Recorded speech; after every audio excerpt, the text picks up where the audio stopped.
Now, I want to come a little bit closer because this is an interactive sermon, this one, and so you're going to help me. Is that all right? You're going to tell stories, and so will I. Marcus Borg said this: "When I speak about a life centered in the Spirit of God, I am referring, of course, to my strong sense that Jesus, historically speaking, was a Jewish mystic.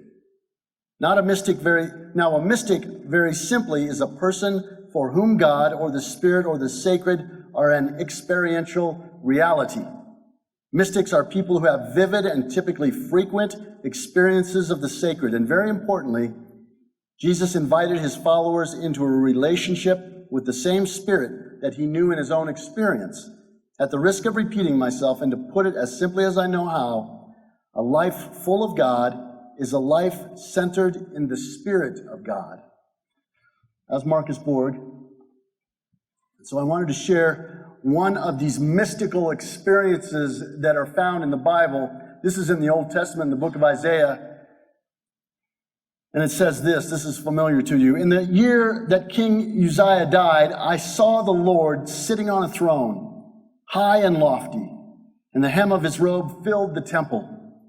Seraphs were in attendance above him. Each had 6 wings. With 2 they covered their faces, and with 2 they covered their feet, and with 2 they flew. And one called to another and said, 'Holy, holy, holy is the Lord of hosts. The whole earth is full of God's glory.'" And here's another piece from the Gospel of Matthew. I sometimes wonder if we can be mystics. And so this is what Jesus said to his disciples: "Ask and it will be given you. Search and you will find. Knock and the door will be opened for you." The word of God for the people of God. Amen. Now, I wanted to share this. We've engaged in this review of Jesus the last few weeks. Not including last week when I talked about El Paso and Dayton, but we considered first Jesus as prophet, not someone who could tell the future out in time, hundreds of years in the future, but someone who spoke truth to power, who took on the status quo, the unfairness that he saw in his society, the injustice that he knew. And we thought about why people responded to him the way we did, and they did. And then a couple of weeks ago, I shared some stories from the Gnostic Gospels. Writers in early Christian history were trying to fill in the gap years for Jesus' life. And how those stories that we tell about Jesus back then and the stories that we tell ourselves probably say more about ourselves than it does about Jesus. And some wag suggested that the sermon was more about Rusty the Rascal than Jesus the Rascal. I'll leave that be for now. But today we're going to consider Jesus the mystic. And we are going to think about mysticism, and we are going to ask the question, if Jesus was a mystic, are we followers called to be mystics too? And what would that look like if we were to become mystics? Would you pray with me?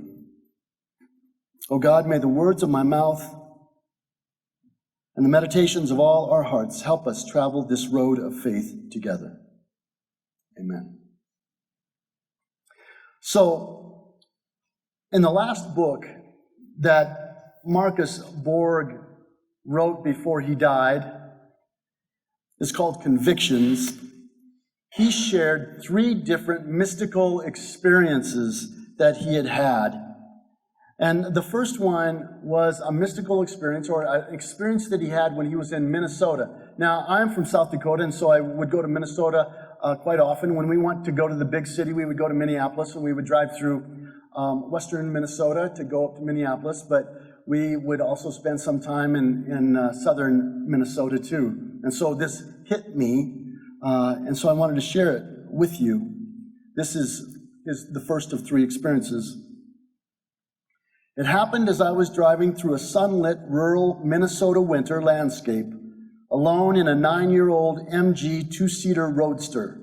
You know what that, like a convertible. The only sounds were the drone of the car and the wind through the thin canvas top.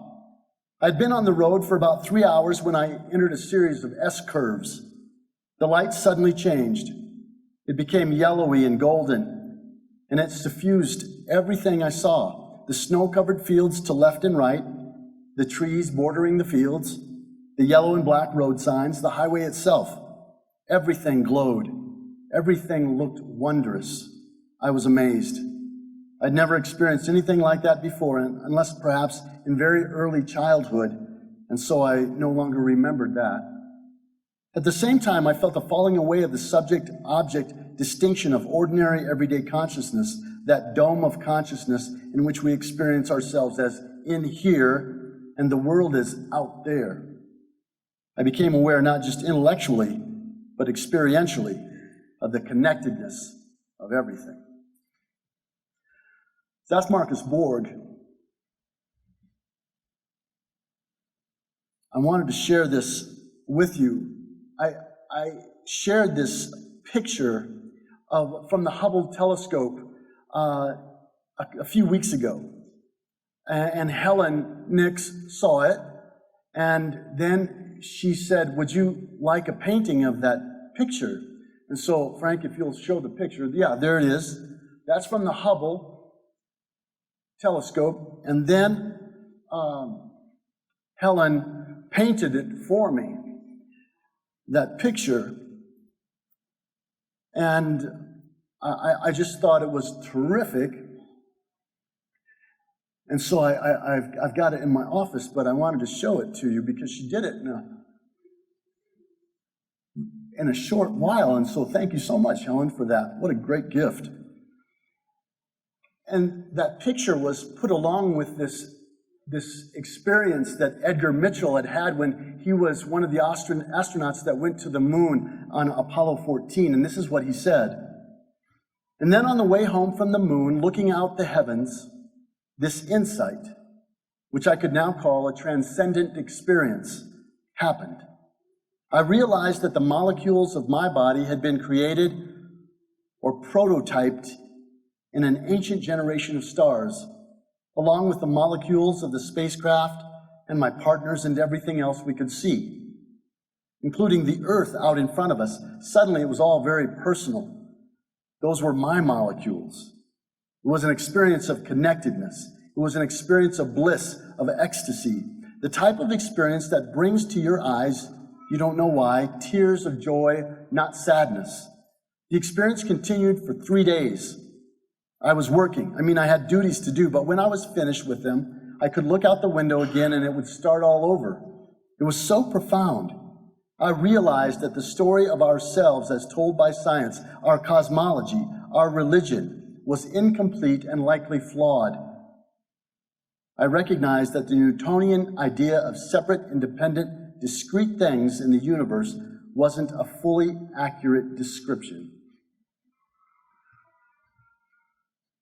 Yesterday, on Friday, we went for a hike, some of the people here from church. We went to Lambs Canyon, if you know where that is. Lambs Canyon is up Highway 80 there and just off to the right. So we went up there, and then we started at the trailhead, and we walked up to the top, which was about about 2 miles. And then we walked back down, and my legs were hurting yesterday. And so I thought I would get outside last night and walk around my complex. And so I got outside, and I got out the door, and I looked off to the west, and I saw Mount Olympus. It was bathed in this golden light. It was just beautiful, just gorgeous. And I thought, my goodness, I want to get a better look at that. And so I walked down about 3 buildings down to an open space and to get a better look. And by the time I got there, when I looked, it just looked like the same old Mount Olympus. The light had changed. The light had changed. And so it wasn't as magic or glowing as it was before. And so I was kind of disappointed in that, but I thought that's just the way it is. I suspect I suspect that many of us have had at one time or another a brief experience when the light changed, the music intensified, the beauty became overwhelming, the moment has been cemented in your mind. Cemented. Sue Nissen was telling me about an experience that she had at the National Cathedral in Washington, D.C. when she was there visiting. She was walking into the National Cathedral, and I haven't been there, but I've seen pictures, of course, and the different kind of funerals that they've had there, and it's just this beautiful, gorgeous, holy, sacred space. And then she was the only person in there, and then all of a sudden, music started. There was a group that was practicing to sing at a concert or at the service. And she said it was just magical, really, transformative, transcendent. I believe that we were made to recognize and realize that there are these experiences of transcendence in our lives, but so often we're not open to them. We're simply too busy with other things to realize them. Richard Rohr is a Franciscan priest. He says this: until people have had some mystical, inner, spiritual experience, there's no point in asking them to follow the ethical ideals of Jesus or to really understand religious beliefs beyond the level of formula. And I don't think he's saying that you can't be Christian without having mystical experiences, but he's coming darn close to it. And of course, mystics and mysticism can be kind of scary for we Protestants. It can smack of woo-woo-ness a little bit, is the way one person put it to me. What I mean is that it can be so outside the bounds of our usual everyday experience that we simply don't know what to do with it. I suspect that's been that way forever. When you try to read some of the mystics, you can get baffled and simply not understand what they're talking about. Marcus Borg said, when he tried to read the mystics, the ancient mystics, his eyes would glaze over because they were, in his words, utterly opaque. There are people who've had these other than ordinary experiences, and they've shared about them in books and different writings. Hildegard of Bingen, Meister Eckhart, Julian of Norwich, Saint Teresa, in more recent times, Teilhard de Chardin, Howard Thurman. For we Methodists, even John Wesley's strangely warmed heart in London at the chapel, they tend to hit our ears with something of a strangeness which we don't deal with easily. Some years ago, I was at a youth fundraiser. Patsy, you will recognize this. It was a car wash. Have you ever done a car wash? Thank goodness. Oh, you may be doing that one this year? Okay. So I was at a car wash. I was in seminary at the time, so I was 32, 33 years old, not very old. And someone drove up and he got out, and it happened to be the parent of one of the youth that was in the church. And I can't remember his name now. I remember his daughter's name, but I can't remember his name. But anyway, we started talking, and I was, immersed at Iliff. And I had all these ideas about who Jesus was and the way that the world was put together. And it was pretty scientific and pretty not woo-woo-ness, right?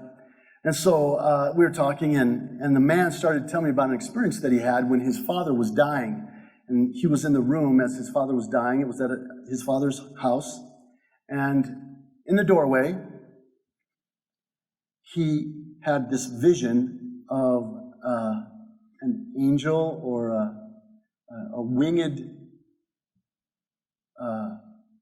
entity. And it was golden, he said, with lights coming out from the back of it. And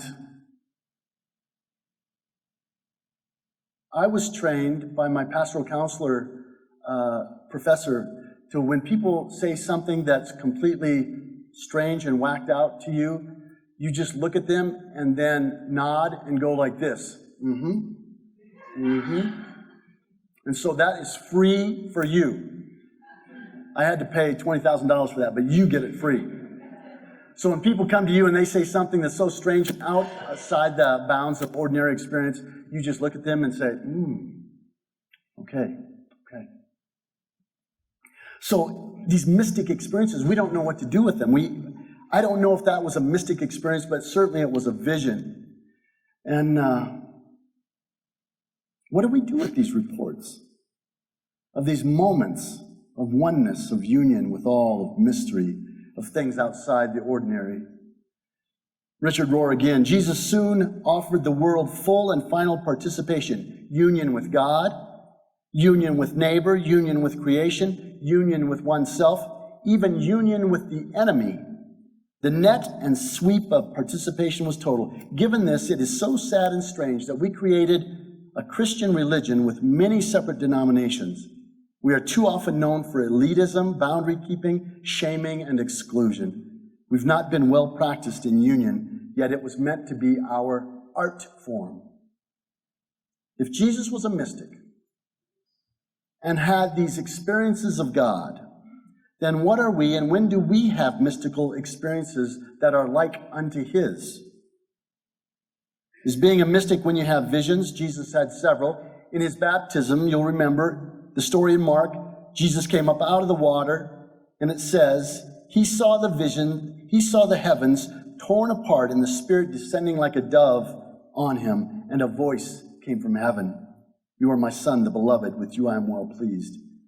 Then there was the vision quest in the desert, and the temptation story in Matthew, Mark, and Luke. Those were vision quests. It's a vision quest. And people who encountered Jesus experienced this spiritual presence about him. Rudolf Otto speaks of a numinous presence frequently reported in or around those who have decisive experiences of the sacred. In the Gospel of Mark, it says, and they were on the road going up to Jerusalem, and Jesus was walking ahead of them, and they were amazed, and those who followed were filled with awe. There was something about his mere presence. We understand from the Gospels that he practiced a kind of contemplative prayer that mystics often do. There was a type of mysticism practiced in Jesus' time in the Jewish religion called Merkabah mysticism. You ever heard of it? I'd never heard of it until this week. Merkabah. For Merkabah mystics, contemplative prayer was the vehicle for ascending through the heavens to a vision of the throne of God, to an experience of God. And in the inaugural scene of Jesus' public activity in Luke's gospel, Jesus says, the Spirit of the Lord is upon me, because the Lord has anointed me to preach good news to the poor, to release to the captive, recovery of sight to the blind, to let the oppressed go free, to proclaim the year of the Lord's favor. Now, Jesus' public activity, his life and his mission, I think we all would agree were marked by this deep experiential relationship with the Spirit of God, the sacredness of life. And I'm wondering if he wanted us to have that too, also. Is it possible that you and me, busy people as we are, ordinary folks as we are, can have mystic experiences too? Is it possible? That's the question that I'm going to ask. Now, I think there are different kinds of mystics and different kinds of mystical experience. John Muir was a naturalist. Someone told me this, that Muir was blinded in an industrial accident, and he had prayed to God that if ever he got his sight back, he would tell people of the glory and wonder of God's creation. And he did, got his sight back, and then traveled across the country, mostly in wilderness areas, and then wrote about the transcendent beauty of this place. This is one of his stories. Here it is, 6,000 or 7,000 feet above the sea, yet in all that tranquil scene, we feel no remoteness. Every sense is satisfied. For us, there's no past, no future. We live in the present and are full. No room for hungry hopes, none for regrets, none for exultation, none for fear. When you read through Muir's writings, you'll see this nature mysticism. Mary Oliver, the poet, I've talked about her a number of different times over the past couple of years. She wrote this: it's morning at the creek edge, and the question is, shall I jump as usual, and enjoy, as I have hundreds of times, the casual down thrust of my legs on the other side, certain facts are unavoidable. Still, something in me refuses to abdicate. I don't spend much time on it. I jump. And for the first time in 77 years, I fall in. What a beautiful splash. Mystic experiences, aren't just memorable experiences. Instead, they connect you with the all, I think. Here's Thomas Merton's experience of the mystic oneness that he found in Louisville, Kentucky. At the corner of, have any of you been to Louisville? Some of you have been there? I haven't been there, but at the corner of 4th and Walnut, in the center of the shopping district, I was suddenly overwhelmed with the realization that I loved all those people, that they were mine and I was theirs, that we could not be alien to one another even though we were total strangers. It was like waking from a dream of separateness. The whole illusion of a separate holy existence is a dream. I have the immense joy of being human, a member of a race in which God became incarnate. As if the sorrows and stupidities of the human condition could overwhelm me, now I realize what we all are. And if only everybody could realize this, but it cannot be explained. There is no way of telling people that they are all walking around shining like the sun. Do you feel like you're shining like the sun? Not today, Patsy says.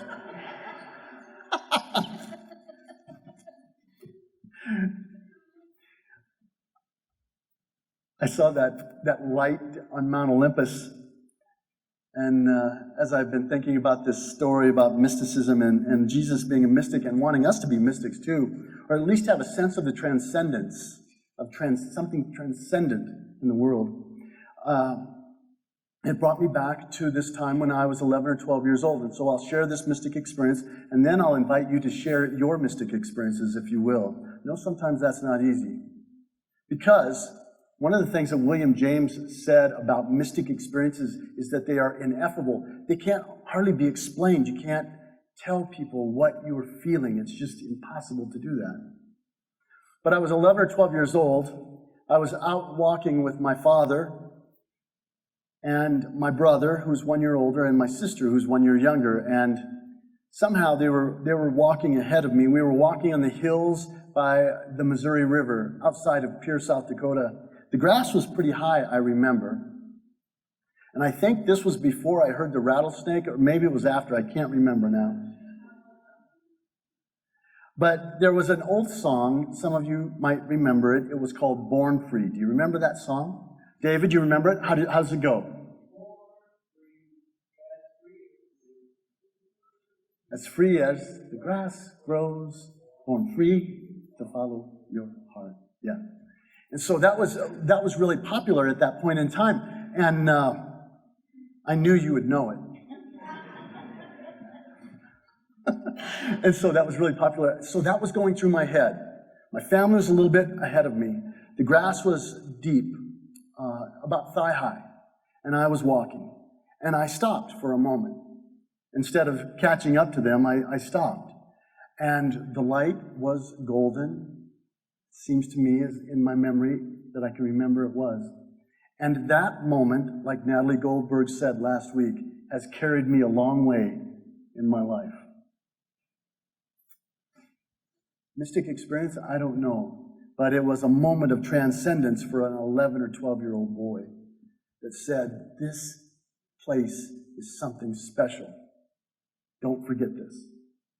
So what I want to ask you, if you would, is if you've had these experiences of transcendence, would you be willing to share with all of us? We have a few minutes, and I'd just like to hear some of your stories about moments that you think were mystical, transcendent moments. I think this is especially important for young people like Alexandra and Grant to hear that people have these moments that are special, that they stick with you.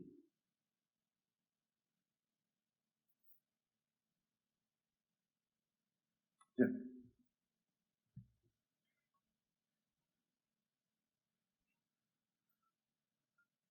hold that. Late one Friday night, many years ago, I found myself in the chapel of the old St. Mark's Hospital. I had been praying unstoppingly all day long and continued when I was in the chapel. I was physically exhausted, emotionally drained, feeling helpless. And of a sudden, there was a calmness in the room. My body relaxed. And I cannot describe it, whether it was I heard or sensed, and whether there was a glow or not, but it was unreal. And I heard this voice saying, "All will be well." And it was. I've been trying for years to explain it. I think I know what happened, but There is something called theistic mystics. Have you ever heard of that term? Theistic mystics? That is a term that's used to explain that some people have these experiences, either auditory or by vision, of a theistic God, a God. And so instead of a nature mystic feeling like we're all connected to the universe itself, we get these messages. There was another one similar to that at the 9 o'clock service, Dick, so thank you for sharing that. Others. Mystical, transcendent experiences. Julia. Along the lines of For the Beauty of the Earth, one time at night I was walking on the road up at Alta and seeing the moonlight reflecting off the snow and looking at the stars and seeing the mountains and their shadow. It was overwhelmingly beautiful. And I just thought, this is one of, God's gifts, and with a place like this in the world, it's a good thing. Thank you. Eileen Vestal shared with me, oh, Mike, good. Eileen Vestal shared at the 9 o'clock service that when she was in Alaska, they were camping, and she had to she was in a tent. She had to go to the restroom. And so she got out the tent, and from me to Helen, there was an Arctic wolf in front, and they just looked at each other for some moments. And she said, it was something that I just couldn't believe. Can you imagine? I would just be scared. I would really have to go to the bathroom. Mike. Some of you have heard this story from me before, so I'll be brief. But probably one of the most moving times in my life, a number of years ago, I was working in business for a large company, very stressful position, a lot of demands, things like that, long hours, a lot of travel. And I was driving across a lonely Nevada highway just before sunup. And I was listening to music, as I always do, and just random playing. I had no control over it. And driving down the road, just as the sun peeked over the mountains, as it does in the West, that very second, the very moment that the sun came over the mountaintop and shone onto the side of my face, the words to the song, "Here Comes the Sun," came on the radio. And I felt this overwhelming experience that God was telling me, I'm in control, I got this, it'll be okay. And I'll never forget that. Oh, yeah. These moments that I don't know what changes a moment from being a vivid memory to being a mystical experience, but it seems to me there's something that clicks over so that we have these moments like, that's just more than a memory. That's something that will stick with me for a long time. So if you have other experiences, I want to hear them from you, and so please share them with me. I just think that's wonderful. And it says to us that we are meant for transcendence. And in fact, some people say that the reason that people come to worship is they want to sense something transcendent in their lives, because life can be so flat so often. And I always think to myself, can worship be that? Worship for me is my job, and so most often it's not very transcendent. But I hope that you will open yourselves to those moments of life, whether it's in church or whether it's someplace else, where you can taste and see and know the experiential reality of the sacred and divine God. Amen.